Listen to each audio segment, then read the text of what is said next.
Clear to engage. Time on target. 5 mics. Out.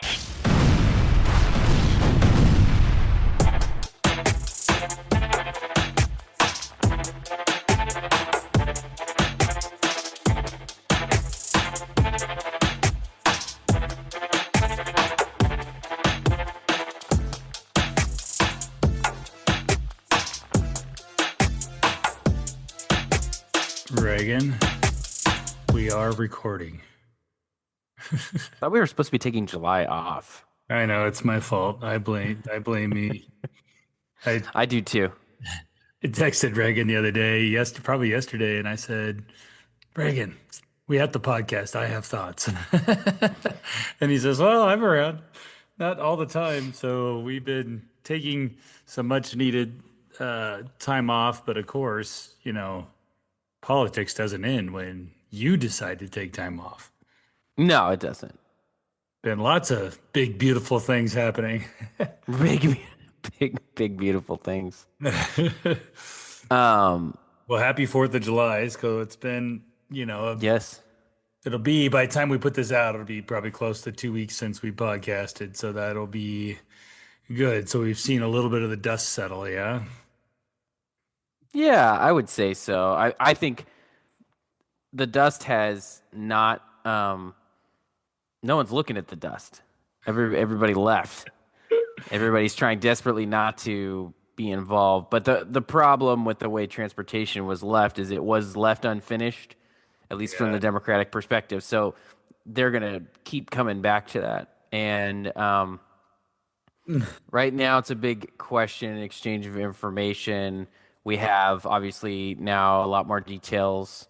I'll pick one of the articles about layoffs at ODOT, but there are layoffs that are going to start, I think, at the 31st of July. But they're going to take a while because SEIU and their collective bargaining agreement with ODOT, and then there's another union called AEE. I haven't looked that one up. I didn't know about them. They're much smaller. But they have a process that's called bumping.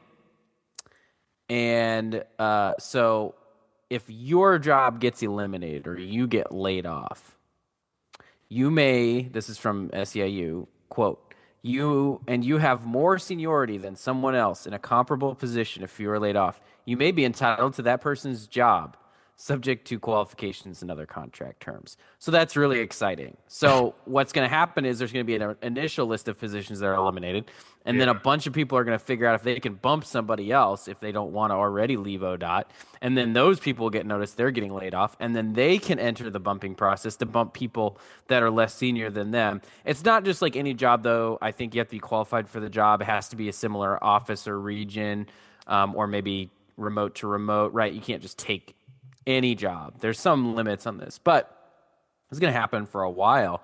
This whole process can take a little bit of time. So I don't even know if the employees at ODOT will be going through this layoffs for weeks or months until they get sorted out who exactly gets let go. But ultimately, it's like 489 positions, I think. Crazy. 491. And because the bumping that stuff is real. By the way, AEE is the engineering folks. Ah, yes, that makes sense. That makes sense. Yeah, I think what the problem with the bumping is pretty easy. Basically, a lot of the metro jobs will stay because, it's easy to bump if you're all in the metro area, right? Or the job that's down below you that gets bumped moves you. So now instead of reporting the Portland station, you go to the Gresham station or something. But when you get out to Eastern Oregon or Southwest Oregon, and you could bump somebody because you're laid off, but you have to move.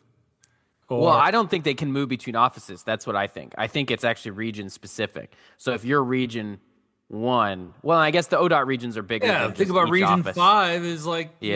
whatever Eastern Oregon region is huge. You got to move from Baker City to Pendleton or something. I mean, you're not going to do that to keep your job. No, or probably you're not. going to have to, right? So Yeah. I get the problem. I'm not very sympathetic to it. Well, it's a system that's designed to allow people who've been there longer to Yeah. stay. It rewards longtime employees, and sometimes those employees are good, and sometimes they're not. But newer employees are definitely going to be left out in the cold. Yeah, I definitely agree that it's um, a problem, but I think the governor, I mean, she's always got the e-board. I mean, there's so many other places you can go instead of just forcing a special session. I think she's going to have a hard time to get a special session done before July 31st. I don't know how that's really a viable scenario. So I don't know. I mean, maybe they'll try. I don't know. We'll see what they come up with. Because if you're going to do a July 31st special or something before July 31st, I would think the only spot the governor could go is a Democrat only package that basically she gets 35 Democrats to agree to in the House and the 18 in the Senate.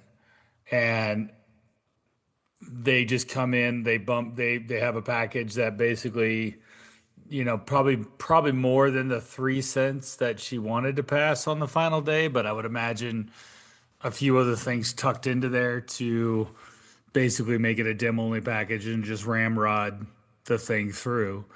Uh, if Republicans, show up and they still have to show up, and actually two senators would have to show up, and what, five But I don't representatives? think that's not showing up is necessarily on the table. Do you? Do you think that there's enough people that are like, we're No, I not don't showing think up to get Republicans care. smoked? I think there's enough Republicans that would show up for one day and let them vote for they don't Yeah, have to yeah. vote yes. I mean, I think that there's not, I mean, giving them, quorum is big difference than giving them a yes vote. Those are two very different things. It is. I think it is sort of like But nobody it's, wants to vote for taxes. Well, actually, there's some that definitely do, but they all want to quote unquote tax the rich, and this is the furthest thing from that. And they'll all acknowledge this yeah. hits the average person much harder than the rich. I was just looking. So here's what they put in eWard. Here's what's available. General purpose dollars, $100 million is what they've got. But the problem is they have a $327 million budget hole for the whole biennium. So, but you definitely have enough money there if you wanted to get yourself through without layoffs too short. And they're not choosing that path. So, I think the calculation that they're making is basically that there'll be an outcry from the public and that Republicans will, immediately come back with a strategy. I do not think if that's what they're anticipating that that's what's going to happen. I think layoffs like this, just like at the federal government, I mean, you saw all the whining and all the complaining from all the employed groups, the people that worked with the federal employee, whatever. None of those layoffs, as far as I can tell, have impacted the general population in a significant way. And these layoffs will be very similar. Oh, instead of noticing that the road got painted, it didn't get painted. Well, that's not something you notice. Yeah. No, no one would care.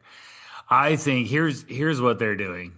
This is my take on it. Because I think when you're in the majority, you have to create a crisis so you can find a solution.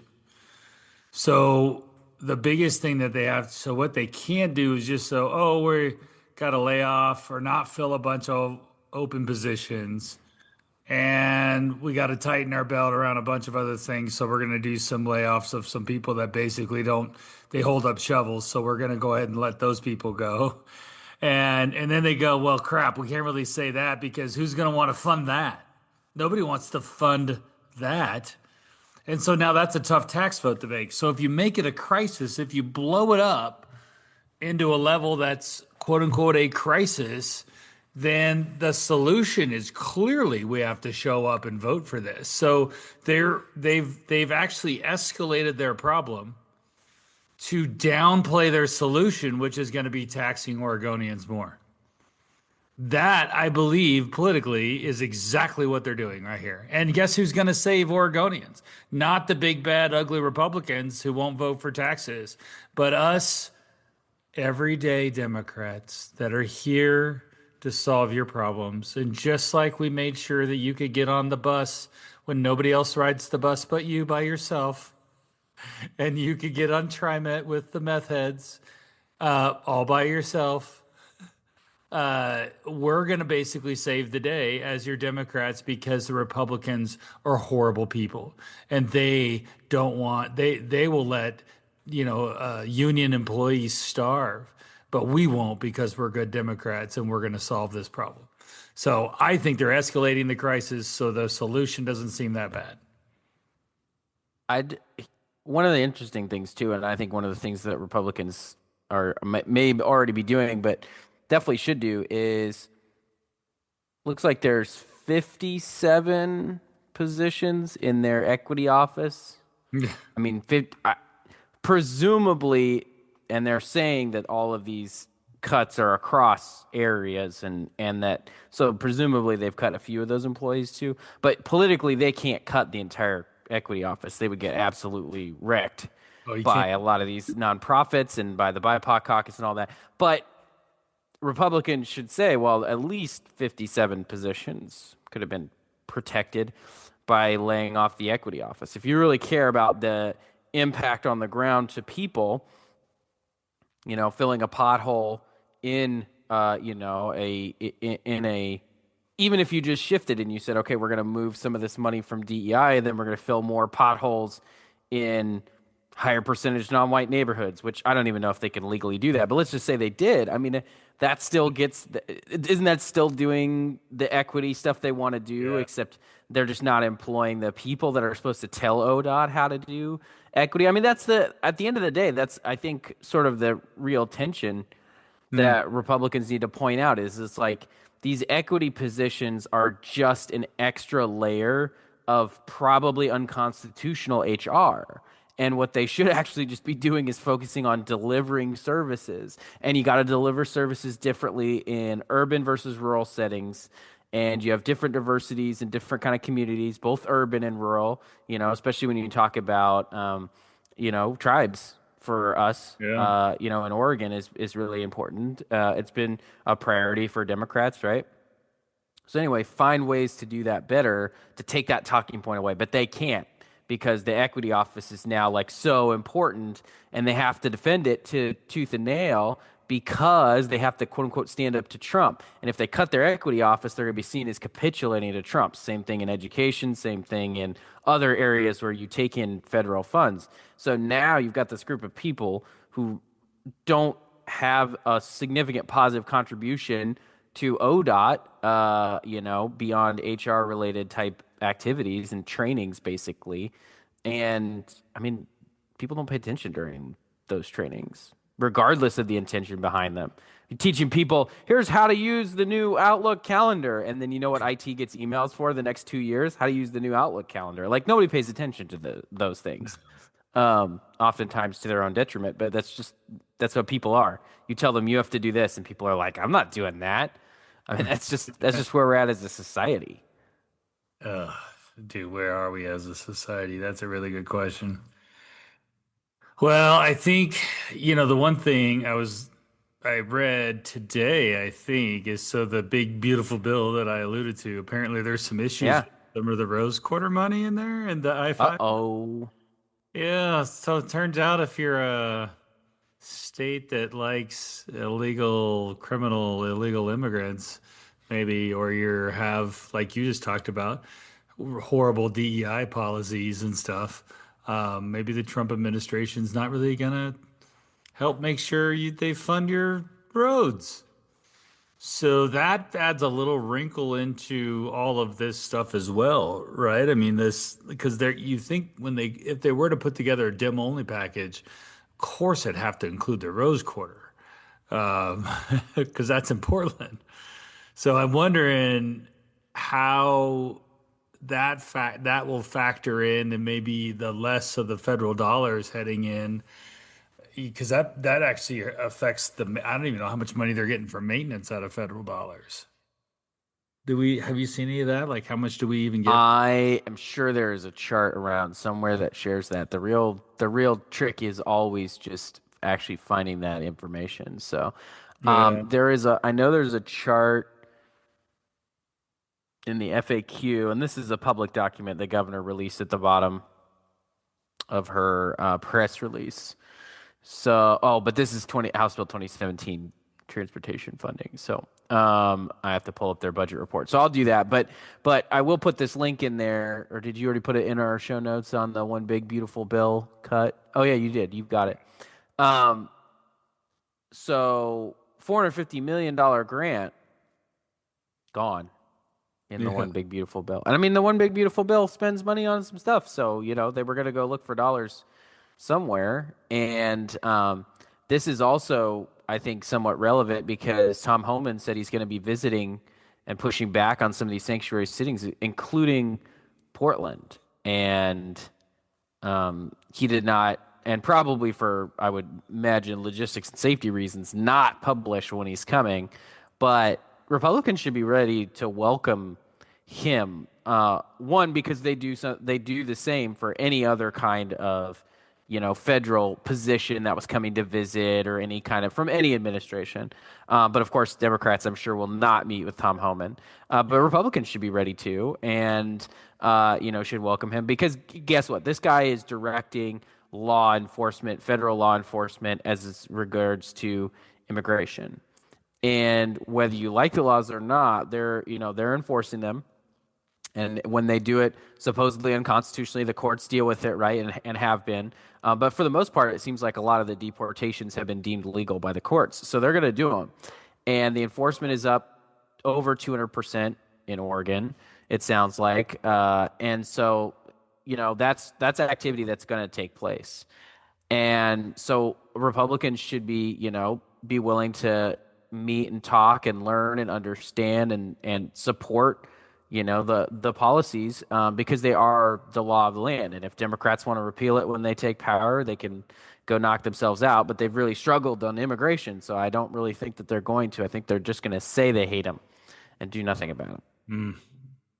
So I was reading the article in OPB. Well, because I remember reading it the other day. We were talking about what's going to get cut. This is the best. Like, I kind of feel like this stuff should be cut anyways. So, maintenance on state park roads and rest areas, which is okay. I don't know. I thought most rest areas are tourist, so who cares? 120 miles of chip seal projects that increase the lifespan of roads. They don't say where that 120 miles is. Homeless camp cleanups on ODOT property in Portland. I don't think you'll find a lot of people wanting taxpayer dollars to pay for homeless camp cleanups on ODOT property in Portland. New edge stripping on low traffic roads. Pothole repairs. They don't say where. I would love to see like, do they literally have like a list? Because the potholes really aren't that bad out there. I don't know. I drive a lot of roads in Oregon. There's not so bad. And quad rail replacement along portions of US 30 damaged by fires in the Columbia River Gorge earlier this year, which may mean keeping the road closed for the summer. Take I-84. Like, I just think for all the hubbub, that's what gets cut. I just don't.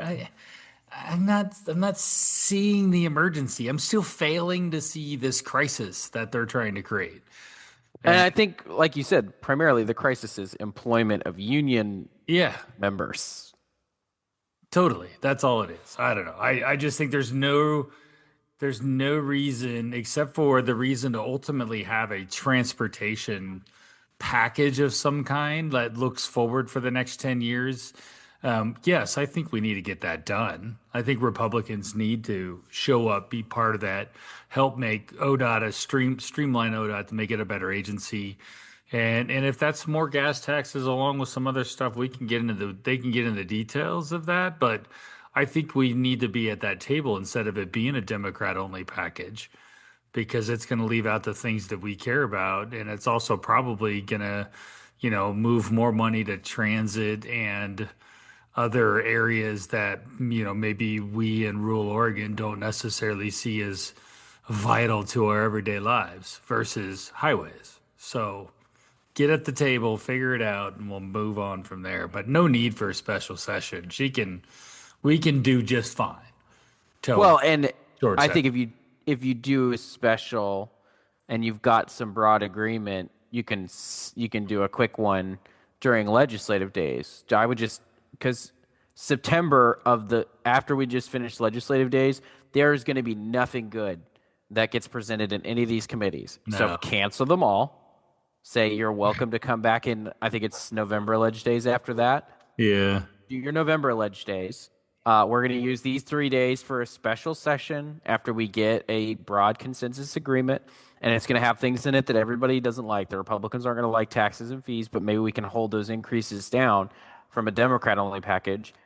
And then we need to drive real accountability. And again, I'm not necessarily an expert on that. I think there's folks that can be brought to the table or people who have been working on that kind of stuff that should be there to talk about that stuff. But it could be two transportation commissioners east of the Cascades instead of just one. It could be two appointed by Republicans instead of all by the governor.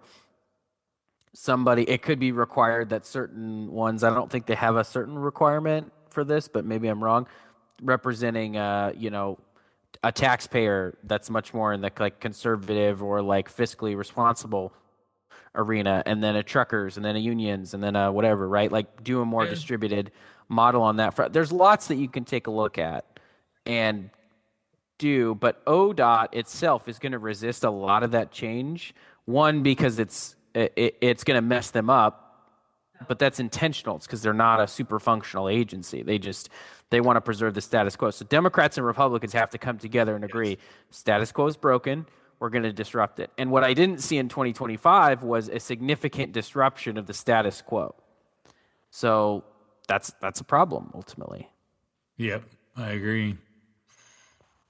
It's going to be interesting. Well, guess which bridge is going to get built, Reagan? We were amazingly able to find $125 million to replace the Hood River White Salmon Bridge. So this is obviously in Jeff Helfrich's district, Representative Helfrich, as well as Senator Daniel Bonham. Uh, they have been setting aside this money for a little while, which has been, it's a long time coming for this bridge. It's a must. It definitely is a must needed bridge replacement. But the total cost, even though it's 125 million, I was reading this article, and I kind of looked into it a little bit. I mean, it's a 100-year-old bridge, which I've actually jumped off that bridge. I don't think it's, oh yeah, it's not Wow. that bad. When I was in the Forest Service, we were up there doing a fire in Rowena back in the early 90s or so, and we had a day off, and so a bunch of us went and jumped off the bridge, swam to shore. Wow. That's kind of fun. Supposedly, you were able to jump off bridges back in the day. I'd imagine Yeah, yes. now they don't let you. The highest bridge I ever jumped off of is I was like 12 years old, and I was down in Redding, California at Lake Shasta. And there's a bridge that goes over Lake Shasta there. And we went up to the bridge, and it was like probably, I think, an 85-foot jump. Whoa. And I was 12 or something, and I did it then, which was surprising with my dad, which was hilarious. Yeah, kind of funny. But That anyways, I is pretty digress. crazy. But the total cost of this bridge, which mind you is about what the cost I think of the I-5 bridge was when they first started talking about it, 1.12 billion. Oh man, what a That's what it's going to cost to put 2 lanes of traffic to replace a bridge going over the Columbia River. $1 billion, which is just insane to me that it costs that much money. And then of course there's 500, half of that money is coming from the federal government, which again thankful that I think it's been earmarked, so I don't think they could go and yank that money from us. But I would hope that they get going on it right away before, that bridge that's $1 billion goes up to 1.5 billion. That then all of a sudden they come back and ask for more money because they you know, can't let it there. So I think it's going to be an interesting bridge, but more and more transportation. But at least they got that done, that they're going to get a new bridge, and that's going to make those two Republicans pretty excited for that district, for that deep, deep blue pocket of Hood River that likes to go back and forth to White Salmon. But I do kind of like that area. Have you been across that bridge, Reagan? I don't think I have driven across that bridge. What about the Bridge of the Gods, the one that's a little further to the west? No, I don't think so. I think I've only gone over the I-5 one. Vicky hates the Bridge of the Gods. It scares the crap because it's got like the grate on the bottom, so you can Ooh, see through the floor. It just yeah. drives her crazy every time we go over that one. And Let's. that's a toll, by the way. It's tolled. mm, I think it costs like $2. Um, but it scares the crap out of her going over it. We should build a big glass bridge Yeah. across. That way you can see all the way through it. That'd be, and just all the pedestrian. You know what would we if you'd really reduce your pedestrian traffic if you just made that whole section glass? No one would Yeah. walk over it. Did you notice that the Oregonian editorial board said get back in the car? Legislators were not there yet on I did. transportation, and they suggested that the governor repeal the project labor agreements order, which I think is it's obviously good because it can increase the cost of projects, but also then unions are going to come back and say, well, that has to be in the transportation package then. So, I mean, it's good and bad, right? That's why she was trying to take it Yeah. off the table. And then I think that's all tied up in the courts now. I haven't seen a ruling on the PLAs except for the stay that they put saying that the governor's executive order can't be enforced right now while they kind of deal with that in the courts. But I mean, ultimately, this is still big disagreement. And there's just a really big divide between kind of the Mhm. far edges on both sides. And I think that there's plenty of people in the middle that want to put together a pretty normal transportation package. I hope they do. And then just force the fringes and leadership to accept it. Like we had a leadership driven process. They were pushing the strategy they wanted to go. I think they need to kind of let it be almost grassroots and let it work its way up through the legislature. Set multiple tables or let people start their own small working groups and just hammer some stuff out. And also, they should, regardless of who puts a package together, rental car tax. Do it. Just put it in the median of the country. Do a rental car tax. I think it's probably like 75-25 on people out of state versus in state Yeah. impact. It it has to happen. It's just great. There you go. Free idea, source of revenue. Use You can that put them only however at you the Port want. of Portland, I think, for rental car tax. Even if you just did the Port of Portland, you're probably catching most everybody. That's true. That's a really good point. Because yeah, Airport. in more regional, you'll get more regional rental car use outside of that area. But Yeah. everybody flying in PDX, which is most maybe do Eugene too, because the Eugene Airport. Yeah. I don't Yeah. still don't, not sure anybody flies through Salem. I hear various things about the quality of those flights, but You have it to is go. what it is. When you fly out of Salem, you have to go steep out of that thing. It's a Yeah. steep in, steep out kind of landing, and those are all. Otherwise, you hit the gold man. Yeah, don't want to do that. Clip the gold man on your way in. So speaking of layoffs, which you never like to talk about, but this is happening. All the texts of anybody who pays attention to the economy in Oregon, 529 employees being laid off at Intel facilities in Aloha and Hillsboro starting on July 15th. And so what I did is what I have thought for a while. So I don't know that we knew Intel was in this much trouble, but way all the way back to the iPhone, Intel really doubled down back when the iPhone in the early late 2000s, the iPhone started and you had basically mobile processors happen. Intel really doubled down on doing processors for desktops and laptops, and Hmm. they did not create or license a way to do mobile phones. Now, obviously, hindsight being what it is, huge mistake in their business. And they later had to pivot and they tried, but they did not make significant inroads into the mobile market. And as a result, they've seen their company stagnate and shrink quite a bit. People are still buying desktops and laptops, but they keep them for longer, and fewer people are buying them. And it's not really the computer of the future. Most people are going to work off of phones and more powerful tablets and then some laptops. So they have a real business problem. Meanwhile, AMD and Nvidia, who did figure out mobile and gaming processors, have exploded and are some of the most, the best companies, stocks to own, and are very, very profitable. Nvidia just became the first $4 trillion market cap company, and Intel's market cap is 100 billion. So what I think is most likely here is not that Intel certainly goes out of business. They have facilities that are valuable. They've got a workforce that's valuable, but they're going to get bought. They might get bought by AMD. AMD's about twice their size at 224 billion market cap. Nvidia is huge, so much bigger than all of them. What's that, 20 or 25 times as big? So Intel's going to get merged into another company, but that is not necessarily going to reduce the layoffs in Oregon. It'll stabilize the company, but they're going to continue, and another company may continue to further cut down Oregon until it reaches because it's just a higher cost state to do business. So now you can't just pick up and move the factories. They might work on building new ones, other places to replace them, but long term. Wait, Ohio? Oh, that's right. Well, Intel tried to go to Ohio, and then I think I read when they started these layoffs, they had to pause that Ohio expansion. I mean, that's how much trouble they're in. They can't even afford to expand to a lower cost of business state.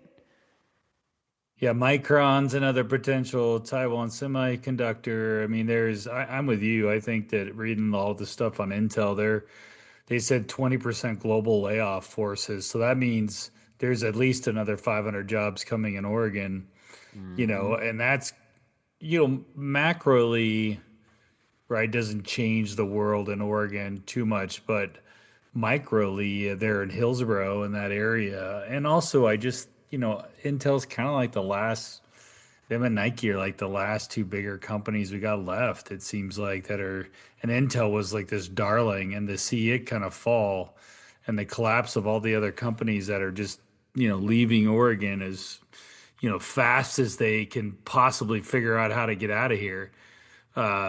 It's really doesn't bode well for us as a state looking into the future. I'm really concerned about the private sector jobs that just continue to leave our region, and if minimally they're crossing the river into Washington, which is even scarier, that Washington has a better business climate than we do.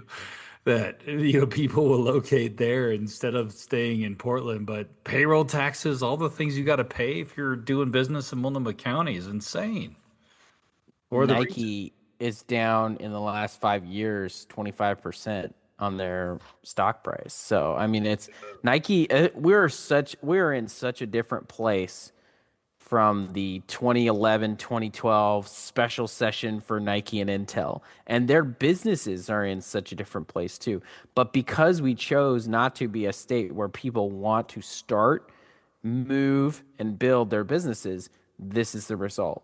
And we have Dutch Bros. And Dutch Bros is currently moving as much of its operations as it can afford to move to Arizona. Yeah. And the saddest news story I've ever seen is Statesman Journal. Take a look at an inside look at Dutch Bros' new Arizona headquarters. Like, just absolutely brutal. While you're down, let me check on you. Yeah. Right.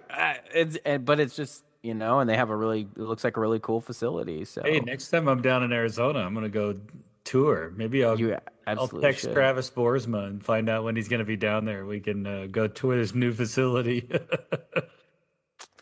I'm sure he's somewhere else, not during the summer months. We'll do it this winter one. Yeah, I wouldn't recommend it. I wouldn't recommend the summer tour, but so the only thing that can turn the tide on this would be different result in the 2026 elections. And we're going to track those elections for you. See what I did there? That totally seamless transition. All right, let's talk candidates. That's why most people want to listen to our show anyways, right? Yeah, right. Well, because I mean, the first thing you want to do right after a brutal session is start the brutal campaign cycle. Um, so I updated the candidate tracker a couple days ago. You can't file. Okay, I think September of this year they will open up 11th or 12th or filings. something. Yeah. We'll cover who files early. There's usually one or two big ones, and then they trickle in, and then March. And for some reason, because people think this is really smart, we have filing deadline right after short session, and then immediately after that is voters pamphlet statements. I hate that. That needs to change. Oh, Okay, or so Tobias, please. Secretary of State Reed, please. please bring a bill. So statewide office we have, and I'm not going through every race that's on the ballot right now. I do need to go get the list and cover that. But right now I'm just paying attention to who's announcing on social media. That's basically it, right? So Willamette Week back in April asked Jeff Merkley if he's going to run.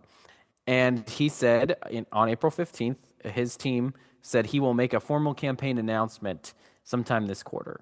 And it's now July. That quarter has passed. So nothing from Merkley. Still negotiating, I guess, with the governor about who his replacement is if he steps down. We have no idea. For U.S. Senate, for Republicans, no clear person, but a big opportunity, especially for like a senator who's termed out or someone who's off term. So that's a good chunk of the senators this cycle. All could take a crack at that, and they should, because we need to not have a crazy person in that spot, right? But Yeah. it's not winnable. You Well, we agree have it's one not a now. winnable? I mean, we have one now. So I mean, let's be real.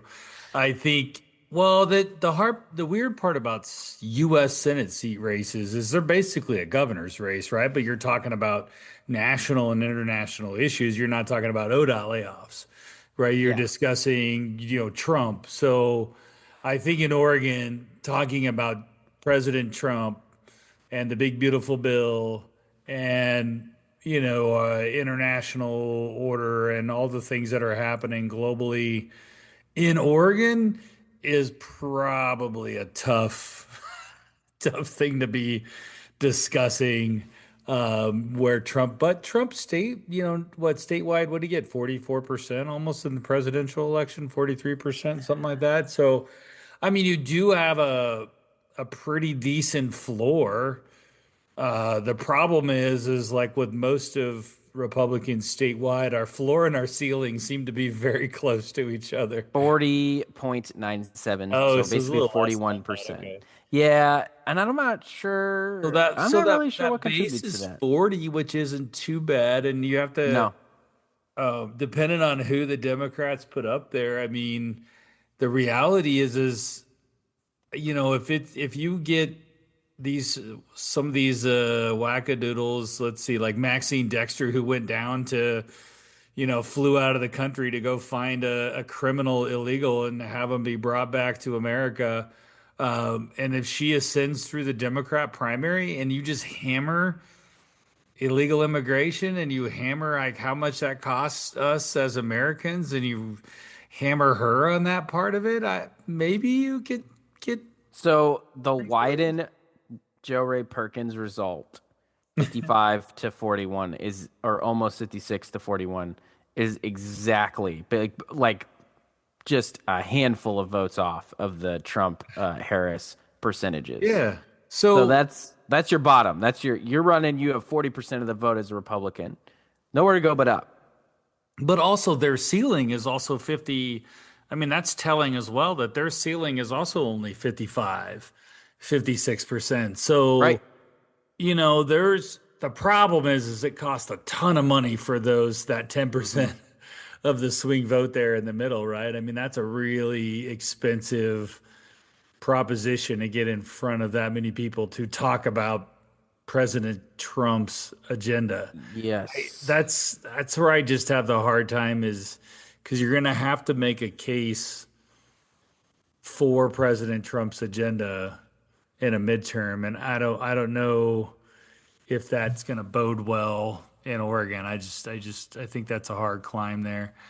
Yeah. So really, you want somebody who's not going to cost us votes. You're probably not going to be in a position to win votes because of fundraising, because of national trends. That's kind Yeah. of what it looks like. I don't see Oregon moving into the toss up on the real polls out there to show it as a toss up. I think solid Yes. blue stays solid The blue. National Republican Senate Congressional Committee, NRSC, National Republican Senate Committee, whatever it's called, they would have to have a lot of extra cash running around to want to throw Yeah. any into Oregon. And I think they'll have a lot of competitive races to play in both pickups and defense. So, all right, let's drop down to governor, Democrat incumbent, Tina Kotek.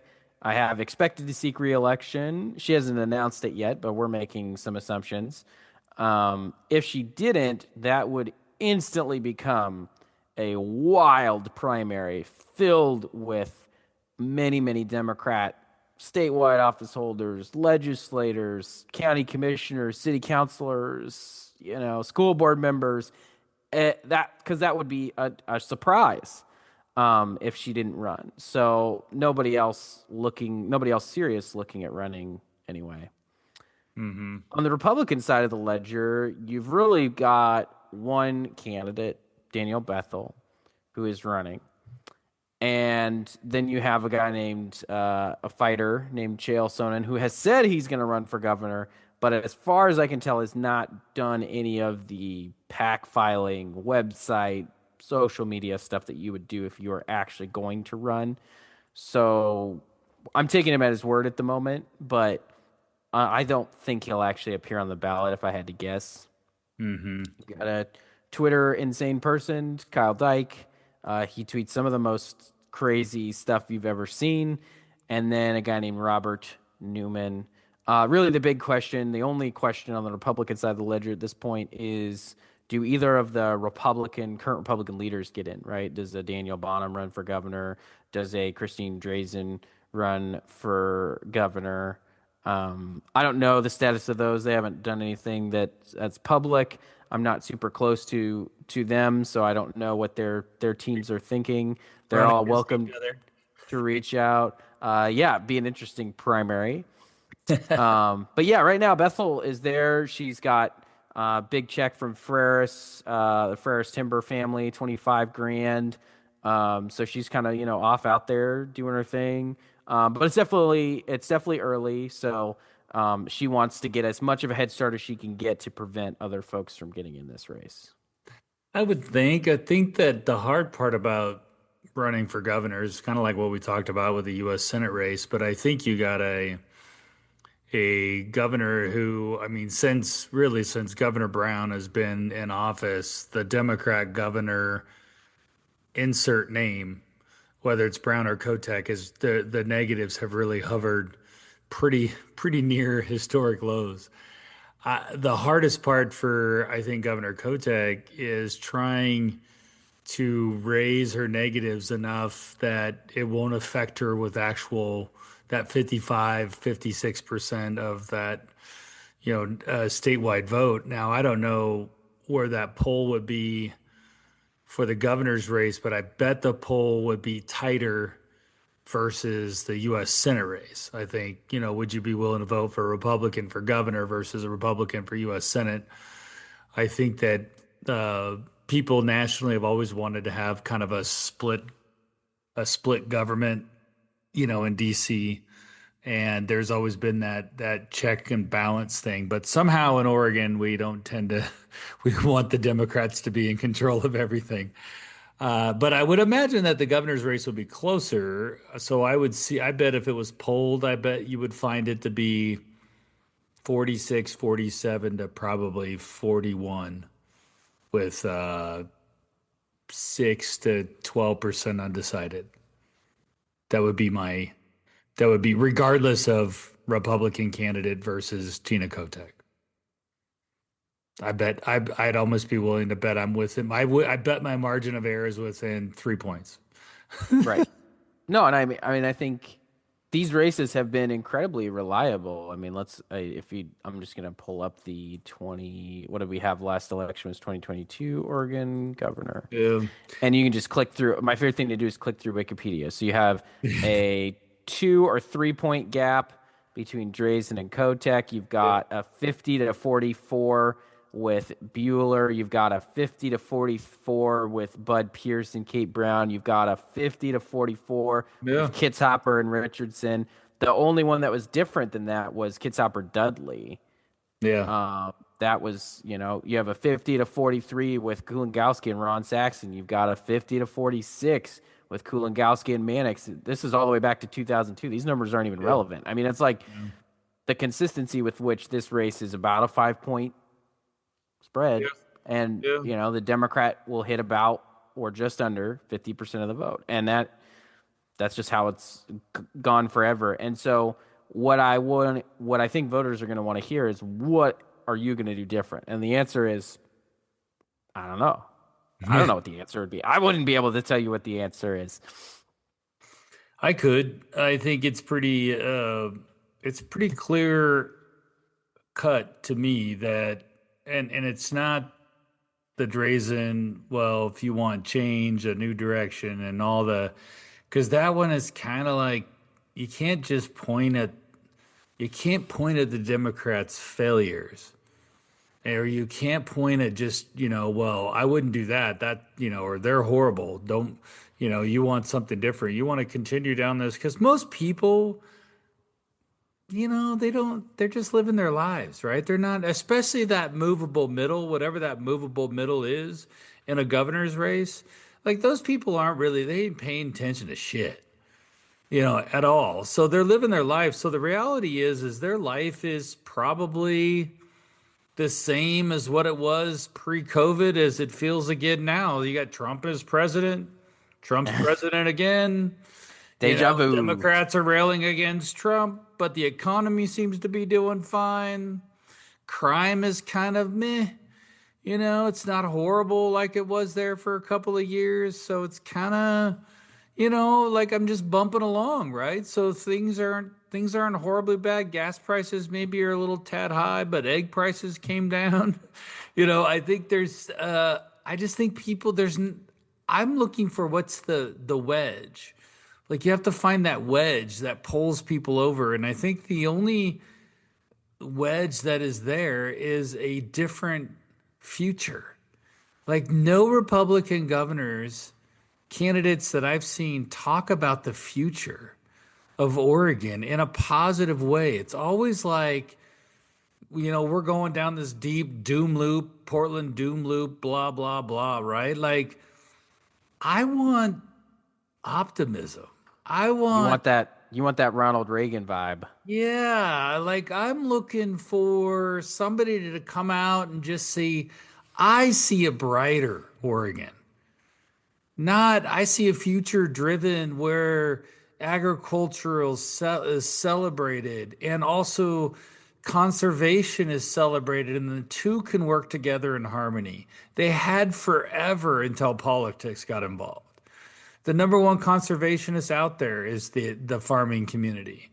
Like, they want the crops to grow again every year. They don't, I don't like pesticides on my crops. I don't like these things. I think you can mirror the American populism that Trump is hammering with, and talk to the real Oregonians out there, the real people who get up every day and go to work. They put their boots on and shower when they come home. Like, those are the people that are doing it. Like, we need to bring those people further into our camp. We got those people to come. Look at the coast. The coastal people moved to the Republican Party in droves over a course of probably about a decade. We had a nice solid shift from Astoria, all the way down past Bandon. We have seen a true nice shift of all the blue dog Democrats, blue collar Democrats, all, have voted. And that's because of Trump, right? They have moved over to the American populist movement that is there. That means they resonate with this idea of being free, having this opportunity, and all those things that President Trump talks about. But at the core, it's belief in America. And I think that a governor could come out and really, really talk about the future and what's in it for me. What's in it for John Smith, with his carpet cleaning business in Medford that has, 7 people that's he's, trying to feed and help, pay for the family. And he's struggling because, the bottom 2 employees probably change every 2 weeks because they quit and they go on and off unemployment. And he just hires them because he's got to have, a warm body in that space. That guy's looking for the future. He's not running that business for himself. He's running that business because it means something to his kids. It means something to his family. It means something to his community. And we need a governor candidate that comes out and Reagan just says, follow me. Let's not go that way. Let's go this way. Let's make Oregon the state that we were all proud of and the state that we all moved here for. And we can balance those differences, but I have some, here's my big ideas of what we can do with Oregon. I have big ideas and I want to make Oregon better. And I think I can do that. And I think if somebody comes forward with those big ideas and presents those big ideas, and they're going to, and some of them are going to be clunkers, but some of them you got to come with like stuff that people go, wow, you know what? That's not a bad idea. What the guy, that girl was talking about with the whole, thing. And I think you can go through each of your policies and say, like we talked about transportation, and I think I've mentioned it on this podcast is, we're trying to, they're stuck filling potholes. I would say, what I'm trying to figure out is how do we move people to the coast more efficiently and more volume? How do I get people over the mountains without people potentially dying on treacherous curves? Like, how do we do that better? Because they've figured it out in Montana. They've figured it out in Utah. We can figure it out in Oregon. Is that going to cost us some money? You're damn right it's going to cost us some money. But guess what? We're gonna do it efficiently, and we're gonna have a great product that's going to allow you Portlanders to get from your cozy little place in the West Hills in Portland where you want to go down to Bend to ski in Mount Bachelor. And I'm going to be able to get you there faster and safer. Do you want that? Yes. I think, you figure out kind of the big ideas of what it is that makes the state great and you go after it. But it's got to start. I think you got to go different and go positive, like about the future of Oregon. Free advice to somebody, but if anybody's listening. How are you going to make any money with all this free advice, Brian? That's my real question. Well, because I have the big ideas, Reagan. I'm not going to get them out, I mean, right. There you go. That's right. That's exactly right. All right. Boley commissioner. This one's quick. Unions are going to spend whatever it takes to hold this seat. But I do think that there's a vulnerability here, which is that somebody should run and really just attack 2 things. Poor economy in Oregon, because it's the Bureau of Labor and Industry. Like, this should be a position that's supposed to drive economic growth, not kill it off. And then affordable housing, and the fact that these guys are trying to find anything possible, any loophole in the law, any opportunity to apply prevailing wage, whether it's legal or not. They're going to try to do that because that's the mandate now for this office. It is not to fairly adjudicate problems between labor and business. It is to drive the agenda of labor. And someone needs to point that out. Someone needs to point out how bad it's gotten and run. And I think if that person sticks to those 2 messages, raising costs of housing and not fixing or helping the economy, that they can make some dent. I don't know if they can win. The other thing that's really key here that I haven't seen happen in a while is business would have to get as serious as labor is in funding this race. And they just have not been serious at all for a long time in funding the Boley race. And so if business wants to get off the bench and get in the fight, it's totally a doable thing. Yeah. But otherwise, I don't know.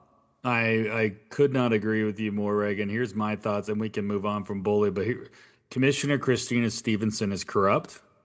She's a trial lawyer who got into an office where basically your whole job is to helping, your union people that give her what 1.6 million to get into office, and they'll spend whatever it takes.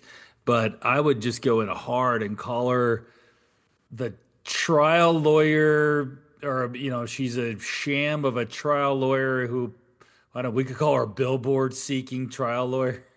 You know how those trial lawyers always have like the big Oh billboards man, around town? they had a ton of them in Arizona. I Yeah. remember that they were everywhere Yeah. in Call Arizona. Rafi. Rafi, that's who it is in Arizona. I mean, he's got them everywhere. And you go to Vegas and there's like, trial attorney billboards, like, corrupt trial attorney billboards or whatever. And I would just hammer her down on that. And there's so many news things around Boley's decisions that are just completely corrupt and completely off the rails. But who's going to fund that? If business doesn't fund that, then she's still Right. going to be there. Yeah, There regardless. isn't there isn't any other sector that makes sense to get involved there. Ag can a little bit, and they probably should, but I don't know that how much it really is as ag focused as it is the It's kind of got to general come from business. your general contractors, your manufacturing sector. I mean, it's got to come Yeah. from and it's got to Yep. be somebody who has a background in that stuff, somebody who understands those. I mean, to do the job, and then politically, they got to have the metal to stand there and just lay into Bully and just and explain to Oregonians that this is the worst person you could possibly put as the labor commissioner is the labor commissioner that's there. So You could probably pull up Melissa Unger in there and get more fair assessment, honestly. I mean, just it's crazy how bad it's been. probably Um, yeah, because she can't strike. SEIU there you can't go. strike. All right. And I'm updating the candidate tracker right now, Brian, because I was able to get a little bit more information, some Yeah. folks reaching out with some rumors. The one that I don't have on here that I'm adding right now too. So the Oregon Senate Republicans, we have this turnover that was generated by the Measure 113 decision and the Supreme Court. So we have a handful of folks still affected by that. You've got Daniel Bonham, which we'll talk about his district. You've got Cedric Hayden. We'll talk about his district real quick. And then you've got Kim Thatcher and Suzanne Weber. So I think it's just four, right, that are left of that group that walked out.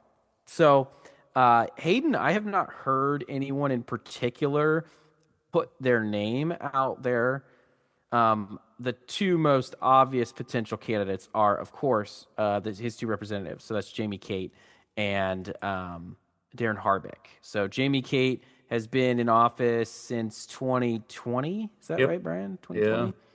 Well, So Jamie 2021, Kate. she assumed she was sworn in. That's right. That's right. 20. Yes. So elected in 2020 in a very, very tight three-way race between Six her way. and Scott Six way. Sword. Yeah, but there was really only three big candidates, right? It was Sword and her and Tim Kirsch. Yeah, true. Dylan, I forget his last name. He was a Sweet Home city councilor. Oh, Dylan Richards. Yeah. Yeah, he was in it. And then another Sweet Home lady, I forget her name. She was in that race too. Susan Coleman, who I think is the Yeah, current yeah. Look mayor of at you. Sweet Home. I'm in your neck of the woods talking about it, so that's why you know. I try to know who the folks are out here. There was a You know, sixth, but I don't know who the sixth was. no. I forget.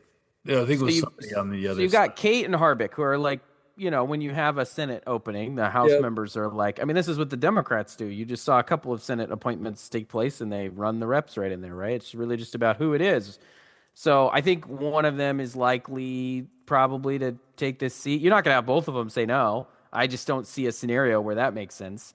You'd have to really like the House of Representatives, and I worked there, Brian.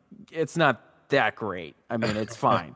The Senate is much better, as you well know. So that'll be an interesting thing to see how it develops. Is that my boss listening? Yeah, that was your boss that heard that. So I think that she wasn't really a big fan. So Yeah, I think secretly she's she now agrees she's with me. now But walking over here, Reagan. We might be interrupted by uh-oh, here we representative. go. Nope. She just pointed the eyes over this way. So anyway, that will be interesting if there's more than one candidate. I think there's the previous race. an open seat would draw a lot of local office holders. I think that's what Yeah. a lot of local office holders would be drawn into that if it were open. I think if one or both of the reps get in, I think a lot of the other office holders go, we're just going to batten down the hatches for that primary. So probably Well, not going to challenge. I think on that one, and I think that one, and obviously Senator Bonham's seat are the two that have current representation that I think are looking at the Senate seat because we determined that Weber's seat, Representative Javity decided he's not running for it, and Yeah, so that will be open. clearly Rep. Edwards hasn't put her name in the ring and we'll cover that one. But I think Jamie Kate decided not to run when after redistricting, and Cedric Hayden was the senior representative at the time, and she decided not to challenge him. And Representative Harbick would do himself well by heeding to that same advice. That would be District 10. District. sorry. 10. Yeah, that's Uh, a So Salem area, you've got currently Deb Patterson, who's in her first term. I had heard some rumors that she may retire. I don't know how solid those rumors are. My guess is Democrats would try to convince her to stay. If you're leadership, you don't really like those. and then quit so that we can fill it with the Democrat after you win. I mean, Who would do her- that? What's interesting, there's a Republican running, Angela Plowhead, former vice chair of the Oregon Republican Party. Yep. And for Democrats, gosh, I know Tom Anderson is one half of that district. He would certainly make an interesting senator. And gosh, wouldn't that be amazing to have them call Anderson twice in the roll call votes for the Senate? Just incredible. That would be a disaster. Oh, wait. Anderson would go first every time for roll call. Yeah. Ian. Anderson. Technically. Anderson. And then if they're both absent, they got to call Anderson. Anderson. Which one are you talking about? All right, I'm all the way in now on Tom Anderson for Senate. This is awesome. I'm in too. I think that's gonna great. completely confuse Senate votes for like years. It'll be amazing. So you got Tom Anderson. Who is the other half of this district? Is that Mannix? No, the other half of 10 is Paul Evans. Paul Evans, that's right. Yes. Okay, Paul Evans would also make an interesting senator. I take Evans. Evans is fairly, he can be a little prickly, but I think he's an interesting. He's a little like Meek, right? He's kind of got an independent streak to him that he obviously bends left, but he's got a little bit of an independent streak to him, which is kind of fun about Based on Evans. his remonstrances, a little grumpy about the way the House is being run, so maybe the Senate would be a good option for him. Maybe he runs for fun anyway. District 11, and this is where I was reaching out to try to get more information. So Kim Thatcher's barred from running for re-election. So we had Tracy Kramer in the House until the Democrats stole her seat late in the election. Not really, but the ballot counting there was not done in the traditional way, which would have shown a competitive race. It seems like they counted the Republicans first and the Democrats second. Anyway, Bill Burgess, fire him. So I learned through sources that Tracy Kramer is actually rumored to run for this seat. So I'm hoping to see if that pans out.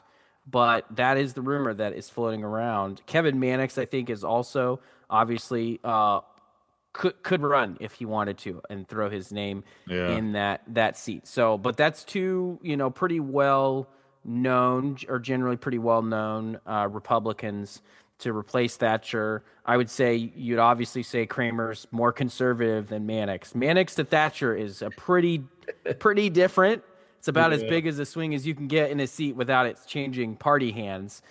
So that's pretty interesting, I think. I'm fine with both. They're good. Obviously, Tracy and Jake Kramer, I consider them friends. I recruited Tracy to run in that House District 22, which she won, 22 years. That seat was held by a Democrat, and then she flipped it to a Republican. So there's a lot. 2022. in 2022. Yeah, so there's a lot to be said about her campaign abilities as a person and that community that she and Jake there live in.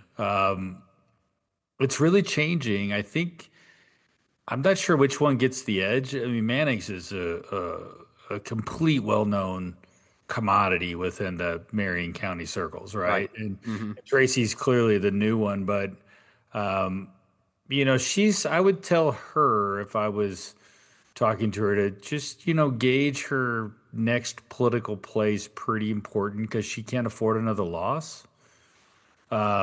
So if she's If got she's looking for a long political career, you mean? Like, Yeah, I think so. I mean, I think, she lost a close one there in 24, which should have won, stolen. I don't know. We can get into the details of that later, but I'm sure everybody's got thoughts on that one. We never really deep dived that. We should actually have Tracy come. I'll ask her to come on. I think it'd be fun to kind of maybe the sting isn't so bad anymore, and we could talk stop the about it. count. Yeah, especially when she announces for whatever she's doing or what's announced, we'll have her on for sure. Yeah, I think that makes I sense. I like I like them both. I think both of them would make excellent senators. I think Kevin is an island unto himself, Yeah. which can be he'll never leave you behind, but sometimes he goes his own way, if that makes sense. And I think Tracy's always been a good team player. I think she'd be great too. So either one of them, would and it because there's also the Tracy could go try to reclaim her seat. I mean, she's got a couple of different options ahead of her. The Senate seat obviously makes more sense for both of them because the idea that you don't have to run again for 4 years is kind of nice. And it's more Republican. Weirdly, it's like more Republican than both of their seats. Yeah, Like it it's is just a odd. better. It doesn't make sense to me, but it's just a better Yeah, fit for the R's and there. it performs better as a Republican seat too Yeah. by our win in 22 with Kim Thatcher. So, Yeah. anyways, yeah, there's that one. All right, and then we've already talked about District 16 a little bit, with Javity not running and Trip Dietrich running, and then Courtney Bangs, a Clatsop County Commissioner. Yes. Clatsop County Commissioner, just announced, and she picks up Weber's endorsement in that race. So I think you have kind of, as you said before, a bit of a potentially regional um, primary, bit of a regional primary. Yeah, I would see so. I think I'm hoping it'll be a friendly one in that race there. I think you got a couple and there's another Frank Mansfield is his name. Yeah. He's kind of announced on Twitter. I'm sure Glenn Gaither or whatever his name is should probably put his name in. Well, he needs to run against Javity. Remember, Yeah, oh, that's right. his job is to run against Javity at all times. Is my And then understanding. I think and Darcy Edwards, Representative Edwards, and the other she hasn't said she's not running. She hasn't said she is running, so she has Right. oddly quiet. I'm curious with the announcement of Courtney Bangs and Weber endorsing her that I think if she would have went to Weber and said, "Hey, I want to run," I don't know if Weber endorses Courtney. I kind of feel like no. Well, that's a good question. Um, I think they're friendly, Hmm. so I think that would I think that kind of that signals to me that we won't see Darcy run. I would say that's a good guess. It's kind of where I'm thinking there. And then District 17, Lisa Reynolds, she was appointed. No surprise, she's filed a pack. She is running. She would like to stay in the Senate. Yes. That's good. And then District 26, we've already talked about. Jeff Helfrich already running. We may be able to talk to him soon. He was in that kind of transportation related stuff. He may have some insight there, so we're hoping he'll be able to come on. And then Drazen, obviously the other half of that district. I haven't seen anywhere where she's ruled out running for Senate, but like I said, not necessarily particularly close to her political operation. So we Yeah. will see. We'll see what happens there. And then, is there any other Democrats that are up for? I'm sure there are, and I just haven't put them I'm on trying the to look to list. see on this. We obviously have Golden's race, district number 3. Three. Jeff Golden is up. I haven't heard any candidates though. That's why I don't have it on the list yet. Ah, Yeah, there's a couple down there that we're talking to that we're just kind of, we're not in the stages yet where they're actually trying to go public with who they are, but I think we have a few candidates. I like it down there. Rep Wallen did tell me that she's a definitive no. She Even loves the though, house too much. yeah. Well, she's going through a bunch of back issues right now, and so she was out of there at the end of session, so she was having a lot of issues with that. But I think obviously what in Back this. issues. It sounds like it's time for her to be a senator. I mean, if that's what. Oh, there we go. Little old Oh, joke she's there. hit the healthcare caucus. Yeah, so now Yeah. it's time to be in the Senate. She's an incredible representative, a really good friend. Yeah, Would make tremendous. she would make an amazing senator. I think that I think she's built for the Senate. Just the way that she operates and how she can run her office on her own. She doesn't need the caucus to do anything. She runs her own bills. She's a great vice chair. She has good relationships with her chairs. She understands. I mean, she could go duel with Prozansky all the time on the Senate side of stuff. Maybe she could get Prozansky to not go with so many freaking, what is it, 4 committee meetings a week. I mean, I don't know. I doubt she has that charm with Prozansky, but she'd be great to have in the Senate. But sadly, I think we're ruling her out of your candidate tracker. But more to Yep. come. I'm going to be down there here in a couple of weeks. So, Reagan, when I come back, I hope to give you a couple of names for the candidate tracker there. All right, that's great. Appreciate it. I'm hitting update right now so that when our listeners hear this episode, they will see the up-to-date information that we have for them. Good. Appreciate the opportunity to get together, Brian. Now, let's see if we The can last take one that I want to a mention, break. and I know she's up real quick, and Yeah. it's on the Democrat side, and we'll watch this one, but Janine Sallman's up for re-election. Oh, okay. And remember, she voted against 916. Watch for a primary on her. Yeah, I think that's a primary watch. I mean, we had Carolina Mamadal was a great candidate against her. I mean, she worked her tail off, raised a lot of money. We still came up, 5 or 6 points short. So I don't know. We can't do much better than Carolina in that race. So I don't see Republicans. They may field a candidate, but I don't see it to be a general election. The intel stuff could play that, but I doubt it's going to affect how people vote. But the primary could be interesting there. So let's put that one on primary watch. Definitely. We will definitely do that. And you know who's a union member that lives in her district that lost that one? Who's that? Lamar Wise. Oh. Put him on the tracker because He was working for AFSCME in the Yeah. building this year. So definitely tied in. Definitely would have the connections to Little get that prediction, just union support. somebody. I don't. All right. Well, I'm going back to update it again because I already hit update. So, but we'll get it on there, Brian. I'll get it on there. All right. You say so. Let's save the house for next time. Let's give people a little, and then maybe if This was kind of a long one, Brian. We have this problem. We talk a lot. I guess that's why we had to have a podcast. well, we get into candidates, which is the fun part of what we do, right? I mean, we do enjoy policy, but the campaigning and candidates is, that's really our jam. So we're going to start diving into that deeper. And we didn't even talk congressional. So let's talk congressional and House next time. I've never been more bored of the potential congressional map right now, though. It just seems kind of boring. Dude, I don't know what to say.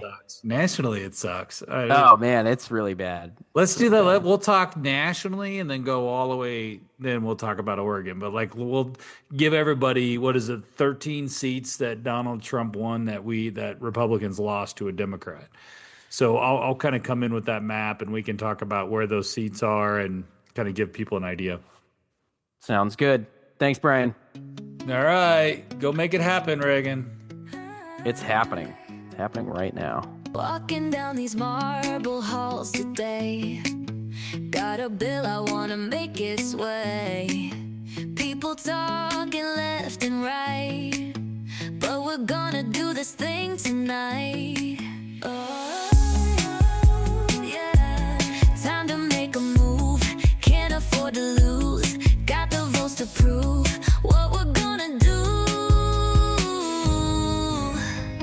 We're dancing back and forth on the Senate floor. La, la, la, yeah. Moving bills